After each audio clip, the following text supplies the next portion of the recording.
Hey everybody, and welcome back to my channel. I am currently at my office, but I'm gonna be kind of short and then kind of long at the same time because God laid this on my heart this morning that today was the day to tell this story. So I pray that you guys enjoy, and I pray that you realize that you're not the only person and that you too can be delivered as well. So here's my story of how I was delivered from smoking weed like every day. So I started smoking weed when I was 12, and the first time was completely fun. It was, okay, so just a bit about me. I am very transparent. If you ask me a question, I'm going to give it to you exactly how I feel it. So for me, it was fun. I'm not going to sugarcoat it for you. It was fun. It was exciting. I was like, well, yeah, this was good. Then it started to become one of those things where I was like, yeah, like this is how you have fun. Like this is how you have fun. So I smoked, and around like 13 and 14, I was just trying to go to parties. I was downtown Baltimore, just going to different clubs and stuff like that. I mean, at 13, sitting at the bar, you can pay somebody at the front, a bouncer, a certain amount of money, and you can get in. It's not even that hard. So I literally was down there, I'm partying, had big Easter events that I was at in the basements of clubs, where you went all the way downstairs, past the adult clubs to like a teen club. And that club was basically the same as an adult club now that I'm an adult and I've been to some things, and I can tell that it wasn't really much different. If anything, it was just really sneaky and really like, that's another story. So anyway, so around that time, I just was really excited about the fact that I felt like I was grown. I felt like I'm like, yes, it's me. Like I can do what I want. I can have as much fun as I want. Nobody's going to tell me what to do. It gave me an attitude of just like, yeah, whatever. Like I didn't have any type of like respect, to be honest. Like I didn't, because the weed, for me, it made me numb. It made me not think about certain things. So it was easier for me to do, just to smoke. So, so one of the things that started happening is like middle school, I started smoking it like really heavy in the 7th and 8th grade, really heavy. I had a couple friends. We used to go on a black top of like a park that was behind my apartment complex, and we just smoked all the time. And I was like really loving it because I felt like I was getting a lot of friends. But honestly, the friends that I had, not that they are horrible people, but just the fact that like we were all into the same thing and like going down the same path. No one was like doing anything that was super grandiose or anything like that. So I'm going to skip all the way to high school. In high school, 9th and 10th grade, I was blowing down. Like by this time, I'm blowing down and I'm trying different drugs around this time. So a lot of people, if you've ever heard of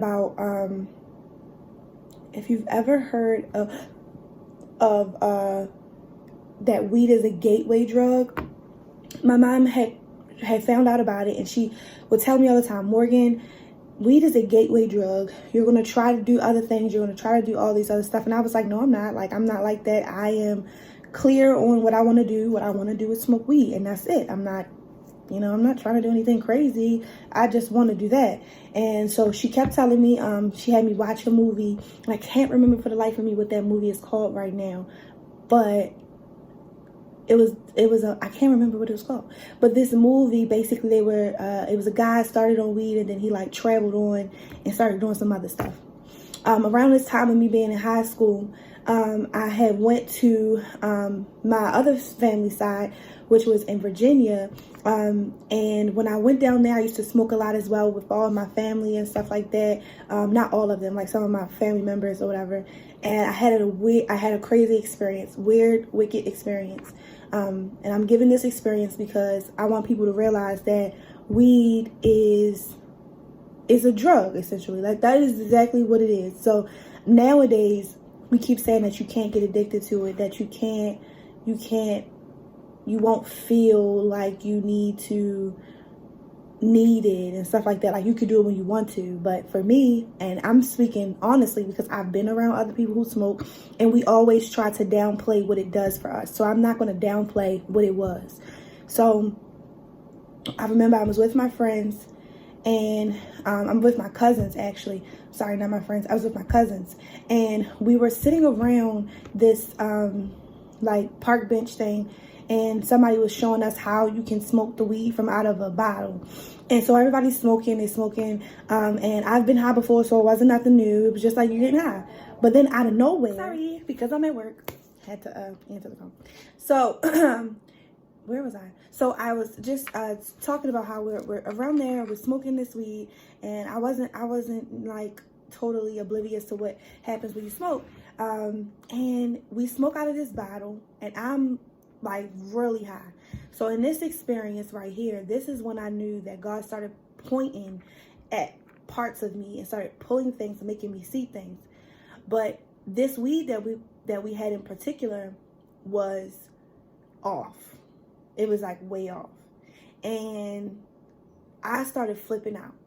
I thought that something was really bad that was happening to me. I thought that my leg had gotten cut off. Crazy stuff. I like went in the bathroom tripping, telling everybody that blood was gushing out of my leg and that something was wrong with me. I'm going crazy, this and the third. And everybody's kind of like laughing. But in my mind, this was really happening. In my mind, in like whatever was going on with me, I really felt like it was a crazy attack, and I was literally dying. Like, I felt like I was losing blood and dying. And this was because of the weed, but I also believe spiritually God was trying to, he can still tap into areas. And anybody who has smoked, you've ever talked to someone who smoked, they always say, like, I can still have spiritual experiences while I'm high. Like, you really do, because you're tapping into an area and where you don't realize that you're in. And I believe that God was trying to show me that he had something for me, but at the same time, the enemy wanted me out. And again, this was crazy weed. So that's to sum up on the natural side, and on the spiritual side, that was that. So I'm fast forwarding, and I'm back in college. I'm sorry, not college yet. I am back in high school. And I had a boyfriend around this time. We had been together for 3 years, and I trusted him. I trusted him with my life, with my emotions and my feelings and everything. I just trusted him.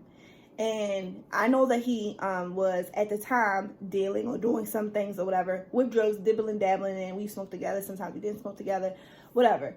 So this time I saw that he had what looked like a strip that dissolves on his tongue. So I said, well, what is that? And mind you, a part of me in the back of my mind is saying, Morgan, you remember your mom said that this is a gateway drug, right? And I was like, it's not a gateway drug. So what was crazy was that I'm thinking, yeah, nothing's going to happen to me. Yeah, nothing, that's not me. That's probably someone else, but that's not me. So I saw it, and the first thing I thought, because it was around my birthday time, and I said, oh, okay, well, you know what would be cool is if I could just try something new for my birthday. I've been smoking all my life, I've been drinking. I could try something new. That was the thought that came in my mind. So I did. And he said, you cannot have the whole thing. You have to have half. So I was like, what? So he's like, yeah. So he gave me half. I put it on my tongue. It dissolves. I also was smoking previously in that morning. I go through the rest of my day at school completely high, like crazy. Go home, take a nap. Like, let me take this. Let me go to sleep and like take this off. Woke up still high. Okay. My mom has this birthday cake, boom, sitting in front of the on the table, and she's like, happy birthday. And I come up and I'm like, oh, thank you so much. But I'm so slow because I'm so high. And in that moment, I felt like it was embarrassing, not only to my mom, because she's like, she was trying to do something good for me. And then she sees that I'm dealing with this, and she sees that in a way, it's disrespectful. And so it was like, I could tell that she could see that there was something going on with me. And at the same time, she already purchased the cake. So it was like she was pushing through the fact that it's like, Morgan, what are you doing with your life type of thing? And then at the same time, come on and just eat this cake. And so we were sitting right there, and I actually have a picture of me on that day, and I just looked like really crazy. I was just sitting right there like crazy. Now insert that here.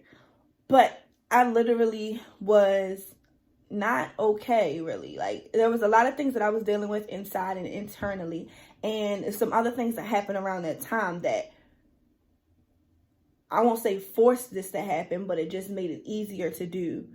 But it didn't get really, really serious or worse until I went to college. So I had stopped smoking after 11th grade, and that was after the strip, because I literally was high the whole time, and it was like, it was crazy. It was too much. So I was like, okay, I need to really get my stuff together. So I did. What ultimately happened was that same night I went to my god sister's house, and we started drinking and everything for my birthday. Thought we was having a good time, whatever. Then in the morning, my mom requested I come to church. I tried to fight with her. She said, no, you need to be there. So I got to church, and when I got there, all the rows in the church are completely covered with people, that the only seat that's available is the ones in the front. So I said, okay, this is going to be interesting. So I go up, and mind you, I told you that this strip had me high, had me completely high. And I was high for 3 days. The third day was the day that I had to go to church. So I was really trying to debate with my mother about not going, because I knew that I was still intoxicated from drinking, and I still was completely high from the night before. And I'm like, that's so disrespectful to go to a church like that. And I hadn't paid attention in church anyway. So a part of me was like, well, you're not going to retain any of this information. So just go ahead and do what you want to do. Go ahead and go to the church. You're going to just get back out and just get high. And that'll like numb the pain of feeling like guilty for doing what you did. So I went there. I sat down. We're listening. I don't remember anything that he said until we get up to say benediction, and we're leaving out. Well, everybody's getting ready to leave out. And he says, there's just someone in this room that needs to just thank God for what you have. Thank him for what you have and the gifts you have, because you're so gifted and you don't know it. And I was like, yeah, I can't wait for that. That person should know that. Mind you, like I said, y'all, I'm still a little intoxicated, and the third day high from that strip was like going down a slow slope. So I was just sitting right there like, wow, okay, yeah, somebody need to thank God. But then something snapped in my mind, like, thank him. And I'm like, okay. So I was like, well, what do I have that I can say that I'm thankful for? So I'm like, okay, well, I know that people say I can sing. At the time, I didn't believe that I really could sing, but people said I could sing. And I was dancing. So I was really a dancer at this time. I had really been dancing a lot more. So I was like, okay, well, I'm going to thank him for dancing and singing, because that's like a really cool thing for me. I like doing that. So I was like, God, I thank you for dancing and singing. And instantly, as soon as I said, I thank you for those things, he took me into a place that I cannot, like, I can't even really necessarily give you guys enough words to explain how that was. But I literally went into a place that was crazy. Like, he started talking to me so clearly. Everybody else could see that what it looks like when you're in church and someone is emotional. But for me, I was somewhere else. I literally was with God. It's like everything got pitch black, and I just heard him talking to me, saying, tell me about where it hurts. Tell me about what happened, because I saw it and you're not saying anything about it. I want you to tell me what happened. And I kept saying, no. And in my mind, I was like, it's like my mind started thinking, like, what in the world? Like, who is this? Number one, I had been going to church all my life, but had never had an experience like that. So I was like, now I won't say all my life. I started going to church from when I can remember. It's like 10 years old with my mom. And I never really paid attention in church. So I had never had an experience like that. So when he started talking to me, I was like, whoa, this is what they mean when they say that God is talking to you. So he's speaking to me. And when I say it's not an audible voice, like God is speaking, it was like a whisper, like, what's going on? Like, what's going on? Like, to my spirit, not even in my ears, like to my spirit, I could hear it. And so I was just explaining, like, this is what happened. This is what happened. And I'm saying that to him, but it feels like it's me and him, but everybody else in the room could hear it. And I didn't know, because I literally was just talking to God. And I remember when service had died down, I'm still in worship, in constant worship. And talking to God. He's explaining some things to me, telling me some things that he wanted me to do. He wanted me to let go of certain things. And I started, like, I'm saying, yes, okay, what else do you want me to do? What else do you want me to do? And I got up. I was not high. I was not having an urge to get high. I actually didn't feel like I wanted to cuss. I had nothing. Like, it was crazy. So my friend, and she automatically, she looked at me and she's like, so you coming back over? Are we going to do, are we going to do our plans for tonight? And I was like, no, I don't think so. And I still was in like a stutter, like a presence of God was so heavy that I was in a stutter and I couldn't even talk to her. So she winds up leaving. My mom drives me home. I get inside and I'm sitting right there and I'm like, well, God, if you are really as real as I felt you, then I need you to show me how. So then he tells me, number one was to break up with the guy that I was currently with. He got to go. That's what he said. He got to go because there's some things I want to do in you, and I got better. And I said, okay, no problem. Second thing was to stop cursing and to change my music. So I started changing my music. I stopped cursing. And then what took a drastic change was that people who were around me, I thought was coming with me. I didn't think at all that they wasn't going to come. I thought they was going to ride. They was going to be like, girl, yes, Lord, I'm so happy that God is doing this for you. No. People was like, oh, you don't drink? You don't smoke? Yeah. See you later. Bye. Basically. So I was like, oh, okay. So then I wind up, for at least end of my 11th grade year, end of my 10th grade year, all the way up until my 12th grade year, I was completely God's. Completely delivered. Just gone. Vanished. And I was like, people were like, what? Like, you really don't do this no more. Like, you was the one who was doing what you got to do. And da-da-da. I said, yeah, I know, but it's just not me no more. God was really working on me, telling me who he was. In that time, he took me into a quiet time. I started reading my word. I read the Bible from front to back just because of curiosity and not having any other friends, nobody around, just me and my mom, just me and my sister, just me and my brother, just me and my stepdad, my dad, everybody. It was just my family. That's it. It was just my family. And my family was still trying to understand me too. So I'm like basically being recreated. And in this time frame, I'm writing stuff down. I'm reading the word front to back every day, trying to learn different stories. I started going to different classes to learn about God, reading stuff about how to do Bible studies and everything. So everything started to be so good. And I was okay with being the outcast, the girl that was in high school who loved God and just put him first and didn't do intimate things with guys and wasn't trying to be in the crowd. I was okay with that. Until I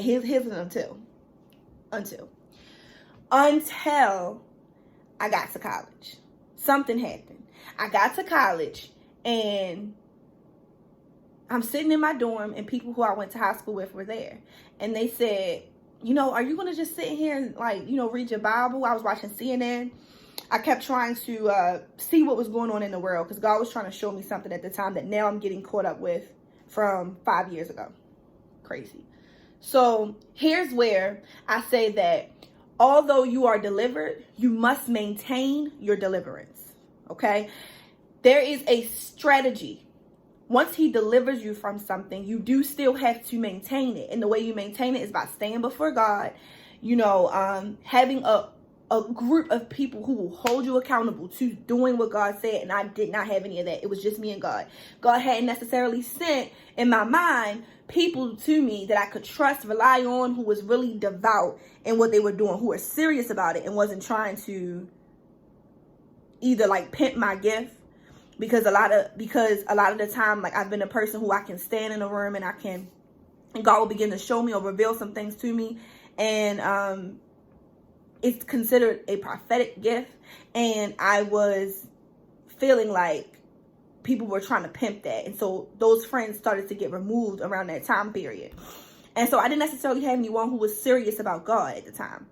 So fast forward, we're there and they started asking me, you going to come out? Are you going to come out of this room? Like, or are you going to come out and not just be in your dorm? Like, what are you going to, are you going to do some things? There's stuff to do. And I was explaining, I'm like, well, I can do SGA. I can go be a part of a club, book clubs, gospel choir, blah, blah, blah. And everybody's like, yeah, but it's the first week of college. Everything pops right now. Class is not starting. clubs aren't starting. So what do you mean? So I said, okay. My mom and my sister and everybody had made my room really nice. It was so pretty. And I was like, that was my safe haven. It was a place that I just loved to be. It was cute. I had scriptures all over my wall. I had colors and everything was just beautiful. To me, that was it. That was like the place I needed to be. So then I remember I said, you know what? I'll go. I went to a block party. The block party was in the hub of my school. And I went to University of Maryland Eastern Shore. And I'm standing there, this big group of people. And I walk up on some guys that I went to high school with. And right here is where the enemy was testing whether or not I really meant what I was saying. And if I was going to maintain my deliverance by continuing to say, even when I was tempted, no, that's not for me. No, I'm okay. I'll rely on God. So when Jesus was being tempted by the enemy in the wilderness, he continued to call cut off. Because the enemy's pissed. It's okay. So you continue to combat the enemy with word. You say what it is that the scripture is saying. Okay, well, James chapter 1 says blah, blah, blah, blah. And this is how I'm going to combat what you're saying to me, because I know that the word says this. And so I need you to leave now. Now, see, at the time, I didn't have that spiritual maturity. I just thought, God delivered me from it. And boom, I had read the Bible from front to back. But no one had taught me strategy to deliverance. No one had taught me that that there is still work to do once you've been delivered by something. Because once you get tempted, how will you combat that? How will you not fall into the trap again? Okay, so here's what I did. They started asking me like, so what you out here for? You a Jesus freak. You and Jesus like this. So Jesus don't come to stuff like this. So why you here? So I was like kind of taken back. And I'm like, well, first of all, don't tell me where I can go. Thank you. Then at the same time, I'm like, well, yeah, that's true. So I was like, well, I'm out here because my friends are out here. I want to enjoy college. I'm not out here to do anything crazy. I'm just here for that. So they're like, oh, right. Cool. They was like, well, I remember you used to smoke and all that, boom, boom, boom. But I bet you can't pearl this blunt like you've pearled other blunts in the past. So I said, I kind of just sat there like, oh. So that's when I knew that something was kind of like changing for me. Because the thought that came in my mind was prove them wrong or walk away. So I went with prove them wrong. I said, give it to me. I got this. Don't tell me what I can't do. I don't like people telling me that I can't do something. I will prove to you that I do know what I'm doing. Thank you. And I did. And I pearled it. I gave it back to him. Now, if anyone who knows, as you are being sent to this video, you're sent to this video for a reason. Because God wants you to know that although you may have been tempted, there is a way to combat going into this thing again. And you also understand because you've been smoking or you've been a person who smokes a lot and you know that you want to get delivered from it. You don't know how to get delivered from it. But there's these rules that people put in smoking. And so this is a rule. One of the rules was that whoever rolls it first has to smoke it first because then it messes up rotation. That's one of the rules. I don't know who made it up, but people feel like they got to live by it. So they said, well, Morgan, you rolled it, so you got to smoke it. And I was like, no, I don't. I just literally told y'all I was going to prove y'all wrong, that I can still pearl. That's it. And here you go. And they were like, nah, that's not how it works. Me feeling like I have to now prove something to them and feeling like I have to keep the rules. Whose rules? The enemy's rules? Yeah, that's what I did. So I did that. And I smoked it. And then, of course, the enemy had a whole plan for this. He then says, the guy, oh, you know what? Since you pearled that so good, you could keep it. We don't even want to smoke that one. We got another one. So y'all know I'm sitting right there looking stupid. All of my friends who were with me, who knew who I was, were looking at me like, who in the world is this? And when did she get like that? And how did she do that? And you know what? Well, we like her. Let's hit it too. You can take that with us, Morgan. We can go ahead. And everything from there changed. I went to smoking 10 blunts a day.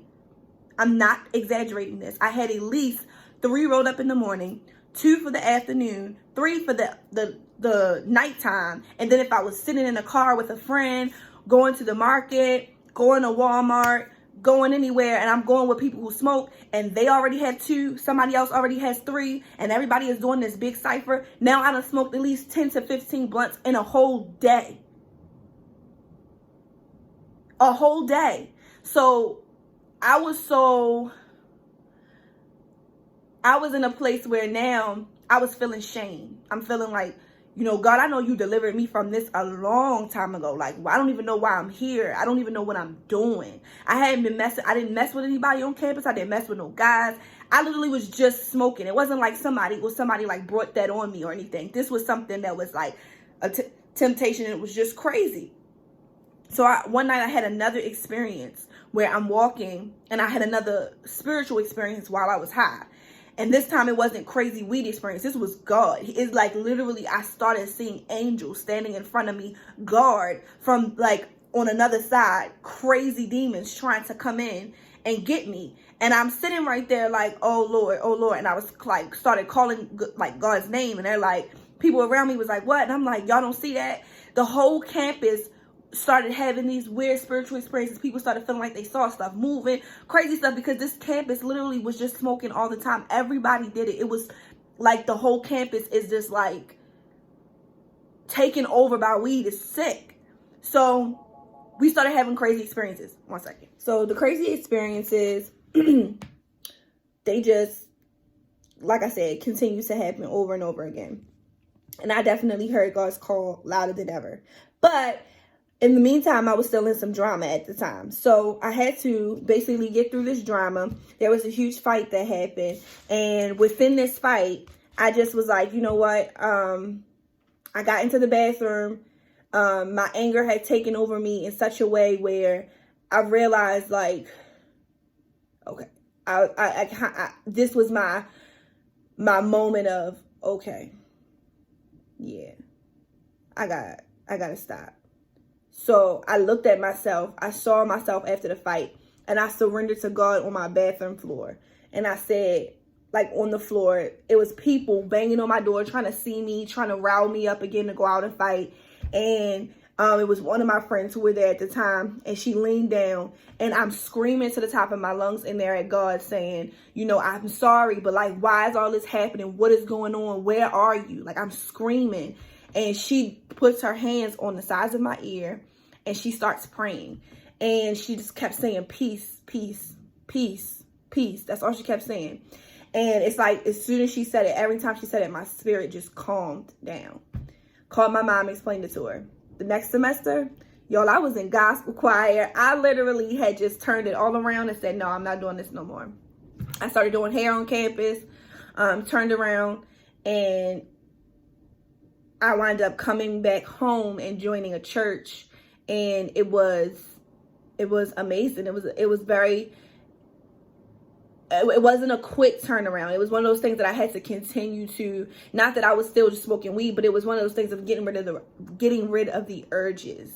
So those urges that started coming around, and like when things would happen, it would tempt me to say, well, it's easier because it's easier to numb my pain by doing this. Like, if I don't want to hurt right now, then I know that I can go to this and this will be easier. I know that if I'm bored and there's nothing to do and everybody is smoking, why not do it?